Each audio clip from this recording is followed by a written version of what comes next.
If I wasn't to kind of actively recover, then I was going to lose my life. These kind of masks, these things that we portray and present to the world, underneath all of that is shame and fear. I guess I find it quite conflicting that I have hundreds of thousands of people who follow me online who think that my life is otherwise. I was the most out of control that I've ever been in my whole life. Before we dive into today's episode, it's really important that we let you know that we're going to be talking a lot about mental health and eating disorders in this episode. So we wanted to provide a bit of a trigger warning. If this isn't something that would be helpful for you to listen to right now, then make sure you turn over to another episode. And if you're really struggling at this moment in time, please make sure you contact your GP. Otherwise, enjoy the episode. Hello, I'm Gaby Mendes. And I'm Felix Kabutey Jr. You are now listening to the Talk Twenties podcast. This podcast is your ultimate guide to adult life, where we discuss, with the help of our amazing guests, all the things that we were never taught in school. Adult life can be really isolating as everyone's got their own thing going on. But remember, you're never alone. There are over 7 million of us 20-somethings all trying to figure it out. Let's unpack a new topic in today's episode. Hello and welcome to a brand new episode of the Talk Twenties podcast. Please don't forget to hit that subscribe button and that follow button so you never miss an episode of us in the studio. Today is a very special episode as we're joined by Niamh. Victoria is a social media influencer and body confidence coach, and she talks all about the pressures of managing your mental health online. We absolutely love her, and I cannot wait to have her into the studio today. Thank you for coming up to Liverpool. It's so nice to have you here. How's your day been so far? First of all, thank you. That was really nice of you. Lovely. We've had a lovely little chat this morning. We went for coffee a little bit before this. It's really nice to have you here because I've been following you on social media for a while now. And I think as a young woman in my 20s, I've kind of looked the way that you talk about kind of body confidence and how you feel about, how you've kind of grown from a dance background, which I think I can relate to a lot. And also our creative producer, Georgia, can relate to a lot, and how that kind of impacted you growing up and how you kind of got to this point where you talk a lot about body confidence online right now. So for our listeners who maybe haven't heard of you before or just need a reminder of like who you are, could you tell us a little bit more about your story and how you kind of ended up doing the job that you do? Yeah, so I danced my whole life since I was 3, from as young as I can remember.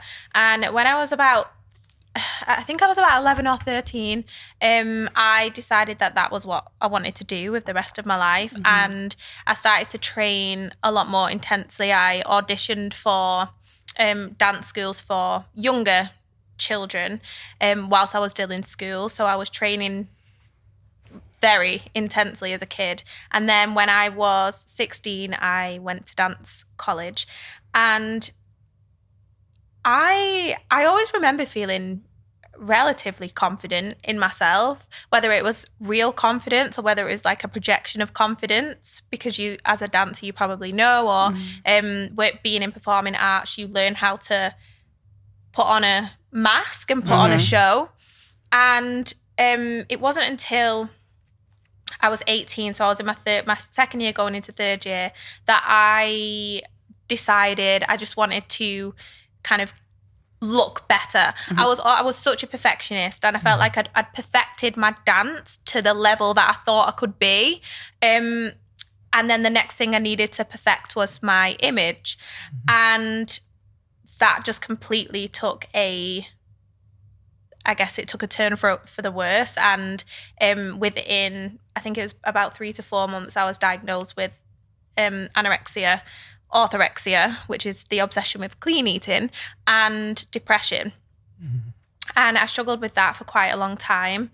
And it wasn't, I think it was about maybe a year and a half to 2 years later, I really hit my rock bottom.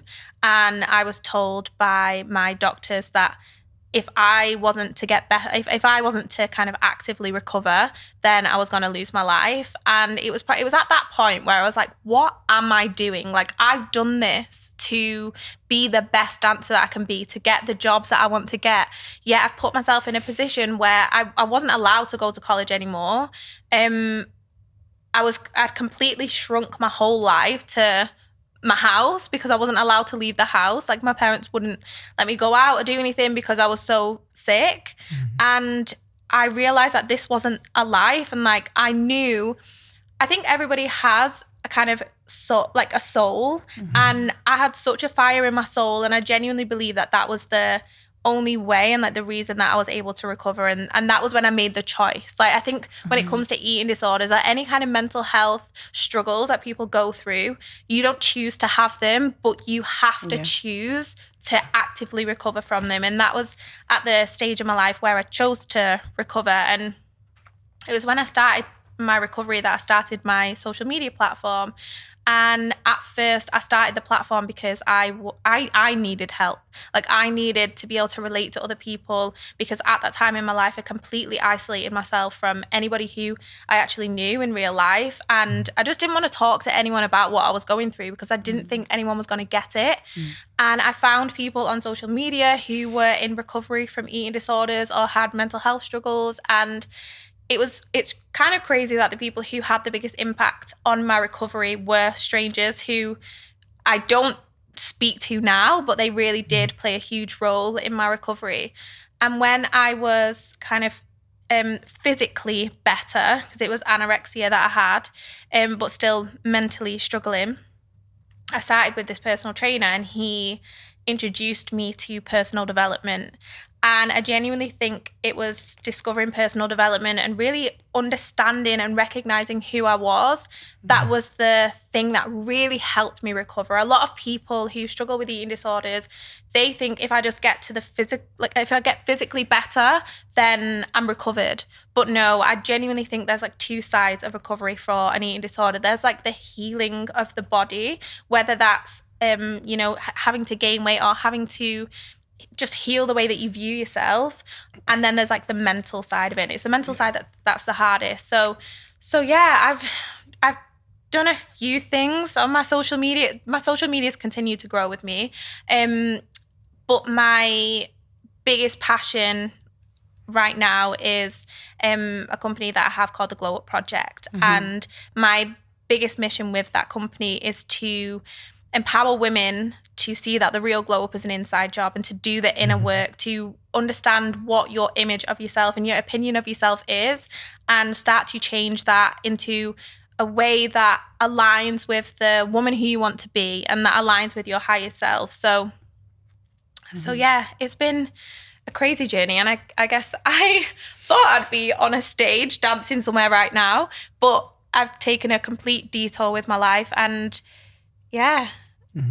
it's been great. I think it's amazing the effect that you're having on people, because I've said to a few people, we've got Victoria Niamh coming on the podcast. Oh my God, I love her. She made me think about this differently from seeing the way she talks about this. So I think you probably didn't even necessarily realize that the positive impact that you're having on people, that obviously you would have had a positive impact through dance, but probably even more so through the work that you're doing now. So thank you. It's amazing. Yeah, a bit of a different purpose, but still super, super beneficial and important as well. It's not an easy conversation, so thank you very much for sharing. I think we're all guilty of having that element of perfectionism. I know for me, myself, it wasn't until I sat down and spoke to my mentor to help me distill the idea of perfectionism, because for me, I always used to want to do everything perfect. If I plan something, because I'm such a planner, I always do my prep beforehand. And if it didn't go according to my plan to a T, I'd think the whole thing's a failure. So I think we're all guilty in that sense. And like you shared, that's what kind of led to you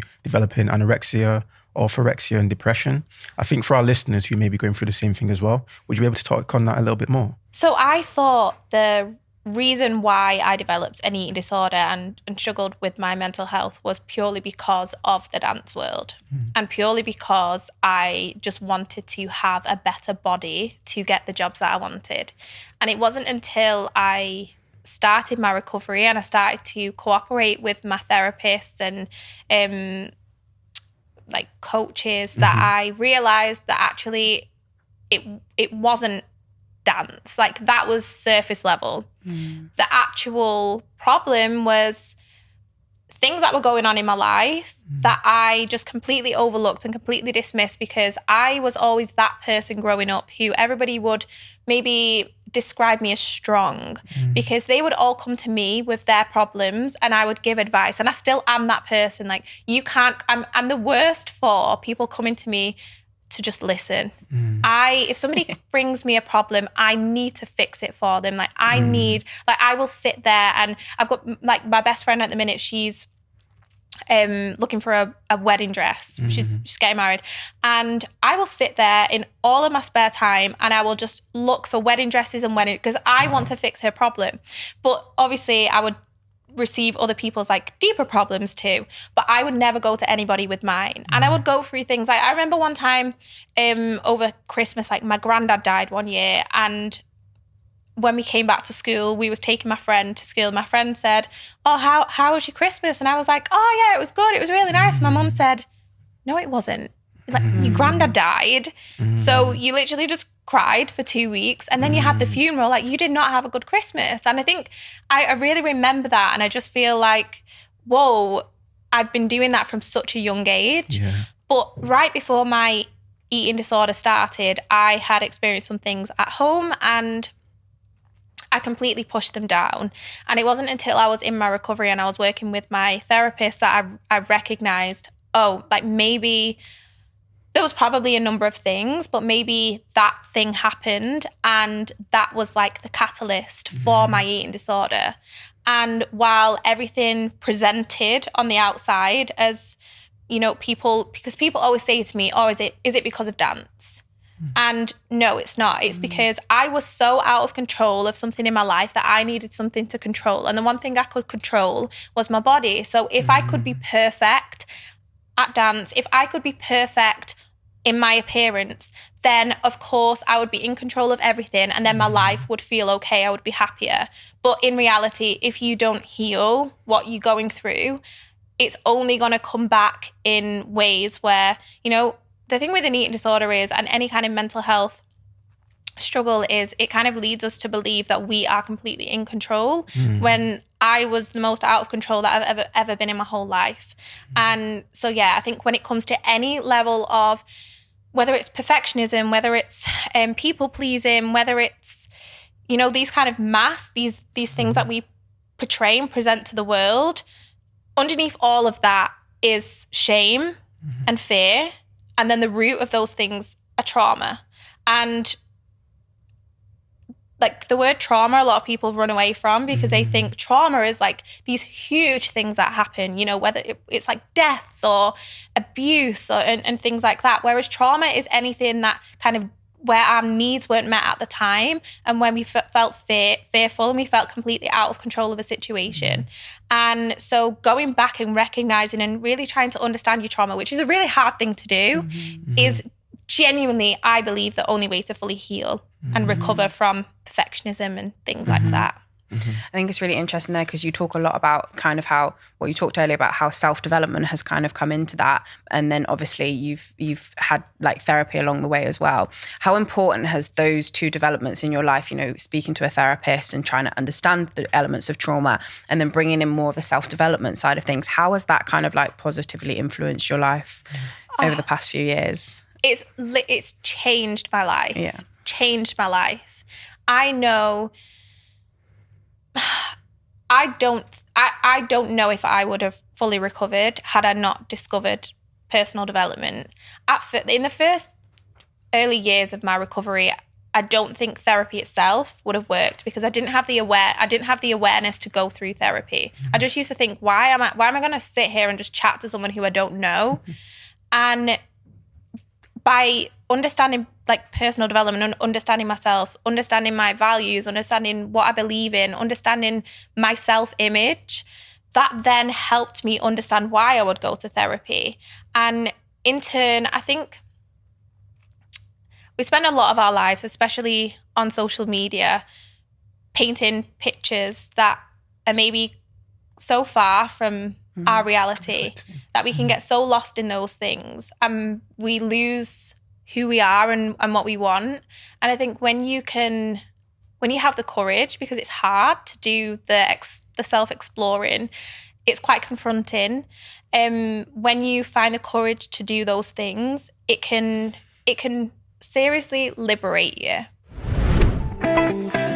Hey, it's Gaby here. Heads up, this is an ad for our headline sponsor, Zopa Bank. If you haven't heard of them, Zopa are one of the UK's leading digital banks. Why not head to your app store and download the app? Just search Zopa, that's Z-O-P-A, and you can find loads of stuff in the app to help you with your current financial situation. For example, if you've got any existing debts, it could be on a credit card or loan, you could use Zopa's debt consolidation calculator in their app to find out if you could save money on interest or pay off your debts quicker by using a Zopa consolidation loan. As we start working or going through higher education, loads of us borrow money. It could be in the form of a loan, it could be credit cards, it could be buy now, pay later. But I don't know about you, but that often leaves me thinking, when does this payment come out? Or have I got enough money in the account to make sure this comes out at the end of the month? It all gets a little bit stressful. Also, putting everything into one loan could mean you pay less interest overall, because beforehand you're taking borrowing from different places, meaning different interest rates. And now you would be consolidating them into one interest rate. Some people find that it saves them interest in the long run. So if you have any existing debts, head to the Zopa app and download it and see if you can save using their debt consolidation calculator. As I said at the start, guys, this is an ad for our headline sponsor, Zopa Bank. Their personal loan representative APR is 15.4%. No, I've had a similar experience with kind of personal development as well. And I think I've been quite open on the podcast that I really struggled with anxiety when I first graduated from university and went into teaching at the time. And I was having panic attacks like daily. And I would say that's really when self-development started to come into my life. I think it's quite interesting that you say that, because I wonder how many people, you know, I didn't actually seek like formal therapy, but I listened to lots of like self-development, you know, creators, and I watched a lot on YouTube, and I really just kind of like immersed myself in that world. And for me, like that was so empowering because I think what a lot of like self-development really shows you is that like you are in control of your life and you have the power to change whatever your current situation is. And I think when you're in those dark times, you can't really see a way out. Someone telling you or listening to something that says you can make it through this and you are going to be able to create the life that you want, for me, like was all I needed to kind of keep on going. And the more I listened to it, the better I felt. I don't know if that was kind of similar for you. Yeah, absolutely. Yeah. Absolutely.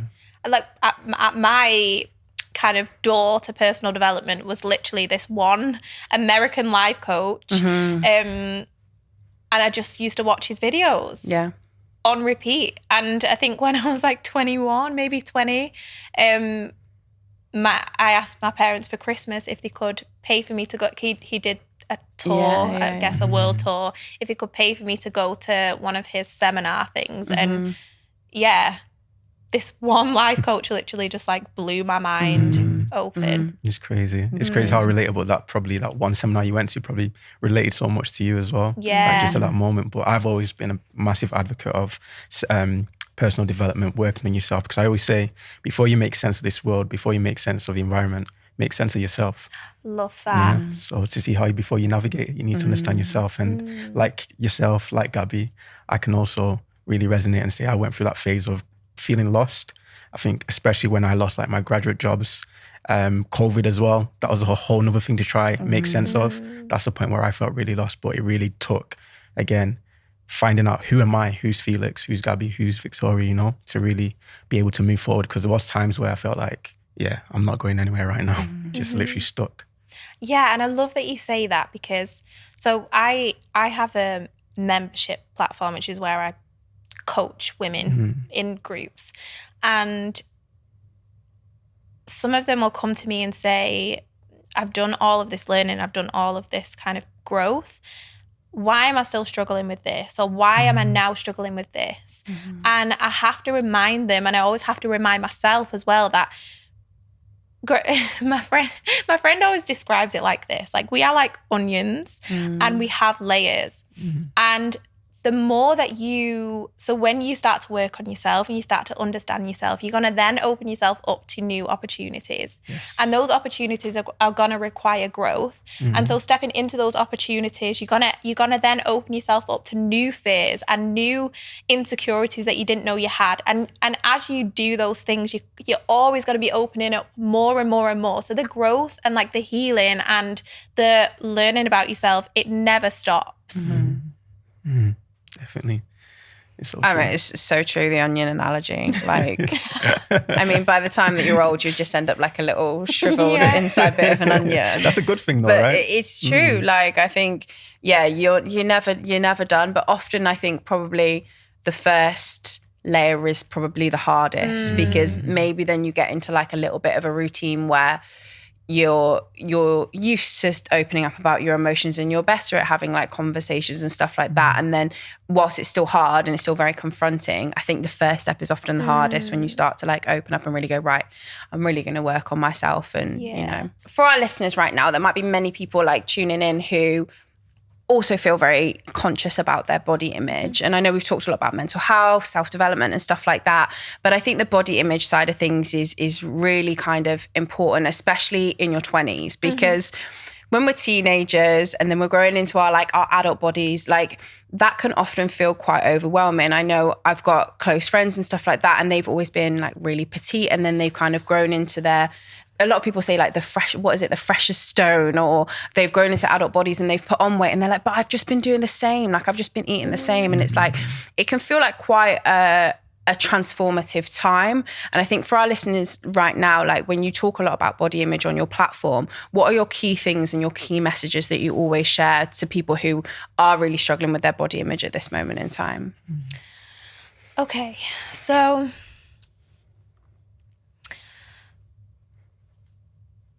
I feel when people ask me this question, they want me to just talk about body image. And I don't want to sound like we're going round in circles, but when you look in the mirror, for example, you're not just seeing your body or your image or anything to do with your appearance. When you look in the mirror, you see all of the criticism that you've ever received. You see that time that little boy in school commented on your tummy or on your legs.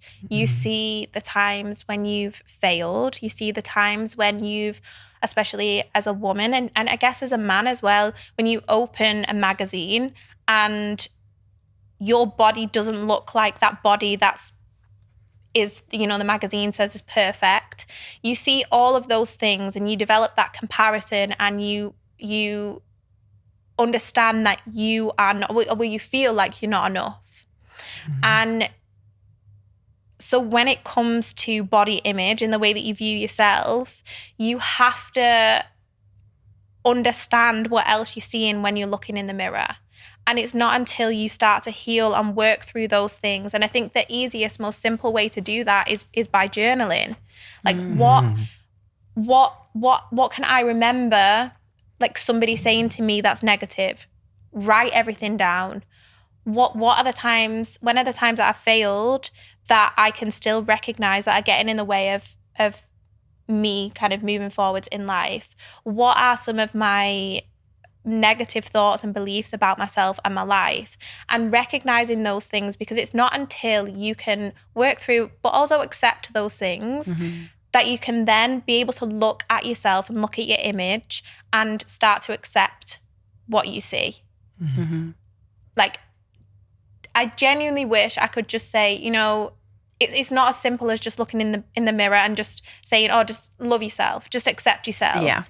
Because what you see is not what other people see, because other people, I don't look at you, I don't know anything about your traumas or your negative self-talk or anything that's happened to you or anything that anybody else has said to you. You know that. So I would look at you and I'd be like, you are so beautiful, you are so radiant, and I see you at surface level, you see you deeper. And to be able to love what you see in the mirror, you have to do that deeper work. You have to recognize what you're really seeing, not just what you see, but like what you see. And then you can start to heal and really start to love your body and I guess find that acceptance in yourself.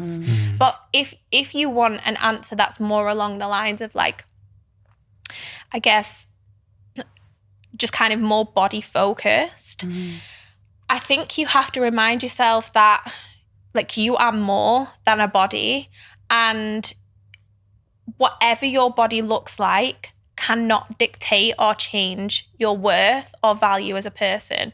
But nobody else can tell you that. You have to recognize and see that for yourself. Yeah. I think that's so valuable. And I think one of the things you mentioned and you touched on a couple of times there was like the inner critic. And obviously no one else can see that. No one can see what's going on in your head. And this inner critic is obviously rooted in all those things that people have previously said to you about this and about that. And that's where our own body hang-ups kind of come up. And I think for me, like that voice is quite loud, like, and I find it really hard to shut it out. And recently I read in a book that you should try and list the things that you like about yourself rather than really focus on the things that I wanted to change about myself. I found this so hard. I set myself a little challenge that every time I got the train to work, so I'd just catch it. It's like a very quick train. It literally goes under the River Mersey, and it's like 4 minutes. Every time I got on that train, I would try and think about one thing that I really liked about my body, and I would write a little list. Once I got to like 8, I just couldn't find more things to like about myself. And it got to the point where I was really trying to like really think about the little things. I was like, oh, like, you know, I started going, I like the size of my hands. Like it's just random things that I was trying to say, but I was feeling better about myself. Even though it was 8 things that I picked out that I liked about myself across a week. I was like, actually, like if I have a little ritual that every time I get on the train, I think about the things I like about myself, what a positive start to my day. Like when I get off that train, I'm going to be like, you know, feeling a lot better about myself. So that was like a little tiny thing that I read in a book. And I was like, actually, although it sounds really silly, I actually think it might have quite a big impact on me. So has there been anything that you've kind of experienced in terms of like body image or similar stories that you think that, you know, really flipped a switch for you that you thought, actually, that really makes that inner critic shut up and be quiet? Do you know what I mean? I think just to add on to what Gaby just said there, a key theme seems to be the power of words, both what we hear, but also what we tell ourselves as well. I'm thinking back to my childhood here, and I'm thinking, there used to be like a little saying, sticks and stones may break my bones, but words can never hurt me. I don't think that's necessarily true.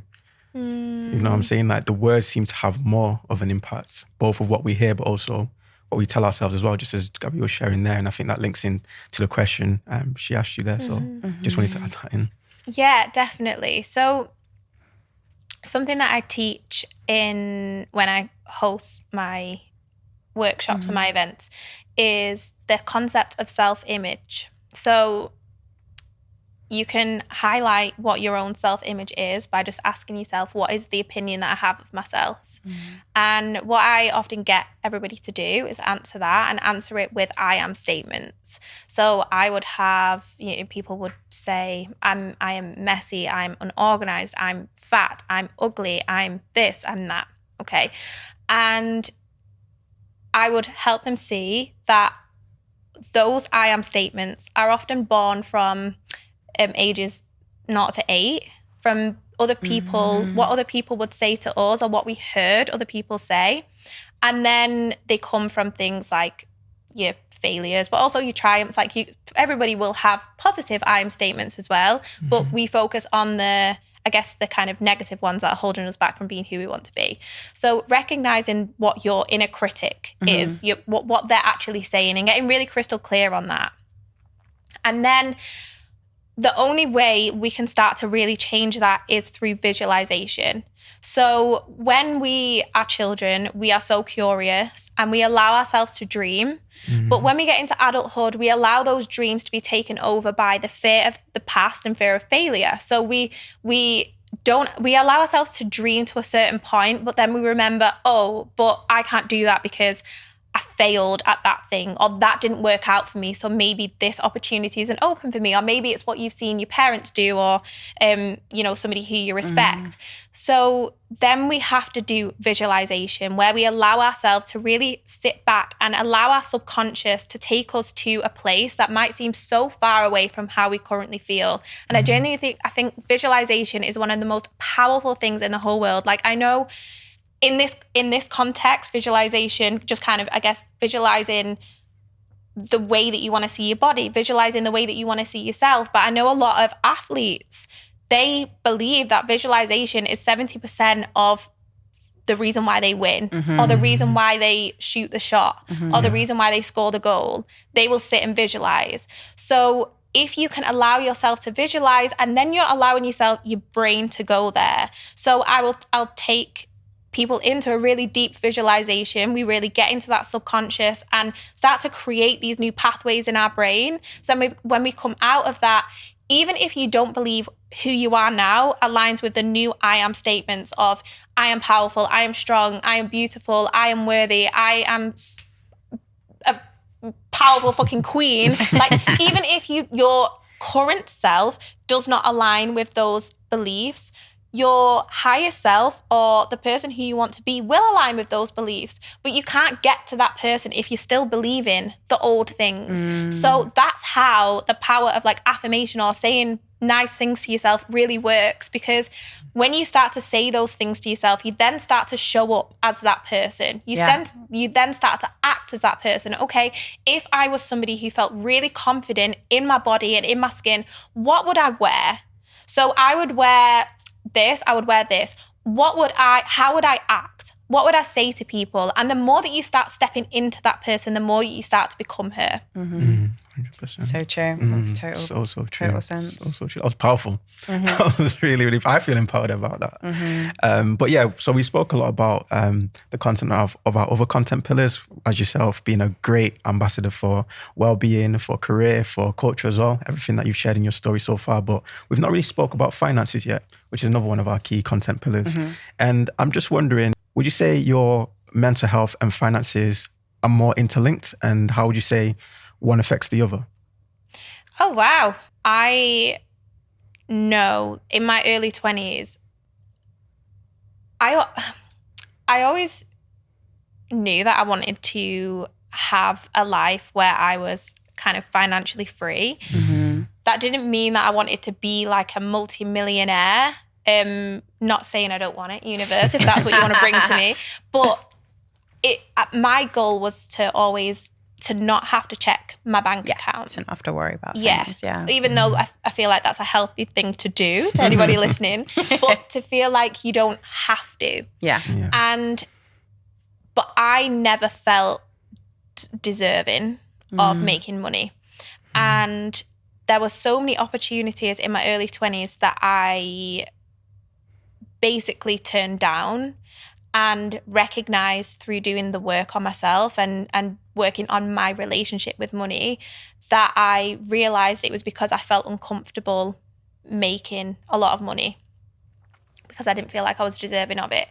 And I was able to relate that back to so as a kid, I was brought up by my parents, but I was brought up quite heavily by a childminder from being like 9 months old.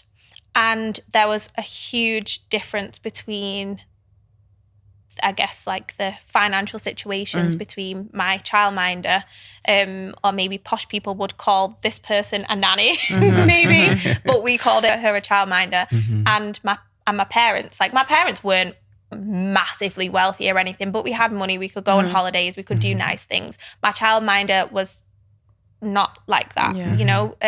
She worked 3 jobs, she would have me, and I grew up with such a weird idea of money and almost felt like, because I spent most of my time with her and I saw her relationship with money and it was very kind of lived month to month, but also she had a view of people who had money that was quite, I guess, a negative view. I almost felt like I didn't deserve to have the money, but I also didn't want to be seen as somebody who was, the way that she used to view people who had money. So I had to work on that idea of being deserving and also work on the idea of, like, I would rather money goes to people in the world who are going to give back to their communities in some way than to these huge corporate companies who just want to get richer and richer and richer for their own heads, basically. And if money can circulate around people who are gonna make a difference with money, then they deserve to have money in abundance. And I believe that I'm one of those people who is giving back, and I do what I can to make other people's lives better with the money that I'm able to earn. And is that your kind of thought process that you go through then to like explain to yourself how you are deserving? Like that kind of sounds like a little thought pathway that you've gone, no, I do deserve this because I'm giving back to people in that kind of way. And that's how you've managed to build up your confidence in that area. Is that right? Yeah, definitely. Really, really interesting. I mean, I've loved how you've kind of shared your story with us today and how you share that through Instagram as well. It's always so authentic, which is what I love about you the most. I think one of the things that we talk a lot about on the podcast is failure. And often people find it very hard to be honest and authentic and talk about their failures because most people just want to brush them under the carpet and think like, no, gosh, no, don't want to remember that. But we think failure is really important. And we were wondering if there's been a particular failure that you remember that if you hadn't have gone through that experience, you wouldn't be the person you are. Like we think that failure is kind of like a good thing because it can lead us in lots of different directions. Is there a particular memory that you have about failure that might have had a positive impact in your life that you can see now? I think the biggest one that comes to my mind is actually money related. When I was 21. So I'd started personal training when I was 20, and that was like the first time I had a weekend job, but I still relied on my parents for money until I was a personal trainer. And I think I'd gone a year where I was earning my own money. And at the time, we started this company called the Girl Gains. This was me and another two girls who had met through social media. And with that company, we were like traveling around doing events, and that kind of blew up into something. But I genuinely thought like I could just rely on that. So I stopped personal training, and I was doing the thing where I wasn't looking at my bank account. And I remember one day I think I'd ordered a coffee and it got declined. No, I got a message from the bank basically saying I didn't have an overdraft. So you're going to pay fees or something like that. Check my account. That dreaded text. At this point, I think I was like minus £300 or something in my bank account. And I was like, oh my gosh, I know there's no money coming in from anywhere anytime soon. I'm going to have to, at first I was like, I'm terrified to ask my dad. I'm going to ask my brother. My brother at the time was living in the Middle East, and I was like, don't ask, but please can you just send me like £300? I needed to get out of the overdraft. But obviously I was not a clear thinker back then, because I needed more than that to be able to live and get out of the overdraft. You would have gone straight back in again. So my brother, being an amazing guy, sent me £300 to get out of the overdraft. But then 0.2 seconds later, I'm back in the overdraft that I don't have. So I'm paying to be in this overdraft. Anyway, my dad has always been like really involved in my finances. He's a financial director. Yeah. So it took me one day. Me and my dad are very close as well, by the way. I sent him an email and I was like, dear dad, as you know, I left my job as a personal trainer. Like literally, you would think I was talking to like the director of the biggest company. As you know, I left my job as a personal trainer, and I'm currently trying to figure things out with the Girl Gains. I am now minus X in my bank account. Please, can I have some money? And he rang me and he was like, oh, Victoria. He said, I've watched these transactions coming in from your brother. He's like watched my bank account. He's watched me be in the minuses, but he would never call me out on something like this. He would just wait until I go to him. Yeah. So anyway, he sends me enough money to come out of my overdraft and be able to live. And I remember saying to him, Dad, I am never, ever going to ask you for money ever again. Like I'm always going to make decisions from a more rational mind. And I believe, like, I think that failure, I guess, in my life, one, it made me heal my relationship with money. I stopped being reckless with money.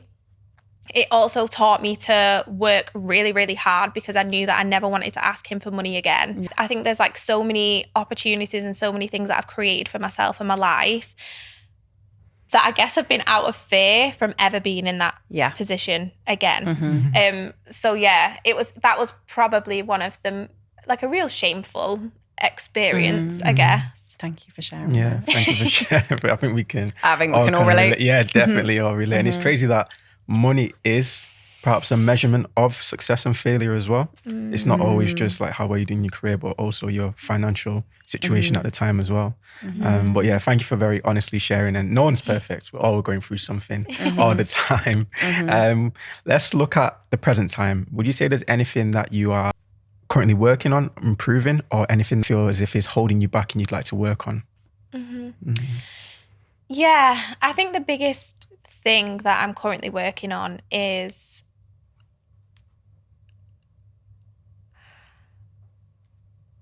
building the Glow Up project to a point where I'm able to kind of not be so visible on social media. I find it really interesting. I was at a party at the weekend and there was a lot of my old school friends there and they're like, oh my gosh, like, do you love being an influencer? I don't. I enjoy the content creation when I'm working with brands. I don't enjoy having to show up on a platform. And I think also accepting that I feel that way about having a platform, because I feel so privileged to have the platform. And this is like the constant inner battle that I have with myself, where I'm like, I should be so grateful that I have this opportunity. But I also know that the type of person that I am, like in real life, I have like 5 friends, like 5 people in my life who I trust and who I spend my time with. I don't have like loads of friends. I don't have a huge circle. I don't have, and I don't know, I guess I find it quite conflicting that I have hundreds of thousands of people who follow me online who think that my life is otherwise. And even though I do believe that I show up in quite a real and authentic way on social media, it still doesn't reflect my life. And yeah, I just know that some point in hopefully the near future, I can kind of tone down the influencer side of things and just really step into the Glow Up project. And I really made a point of the Glow Up project not being the face of the Glow Up project, because I want it to be a thing. I guess it's like what you were saying with Talk Twenties. I want it to be something that's a collaborative thing where I have loads of people who I can champion, and you know, I can give people a space to be able to share their message and their wisdom and their expertise, and be able to, I guess, kind of step back some point down the line. So yeah, I think I'm doing a lot of work around that, and a lot of work on accepting that maybe I'm at a point in my life where I'm ready to make, I guess, like changes in my career, and not be hard on myself for taking advantage of, I guess, the privilege of having the platform. But I think at the end of the day, like, would you say that's where you're doing your best work, like within the Glow Up project? Because if that's where you are the best version of you, and if that's where you feel happiest, then you shouldn't really feel guilty about the not posting much on social media, because you're still showing up as the best version of you, and you're still putting that something out into the world that is valuable. You're just not having to open up every single scar and wound that you ever have, or tell everyone what you've had for dinner on social media. Do you know what I mean? Like if that's like what's going to bring the best out in you,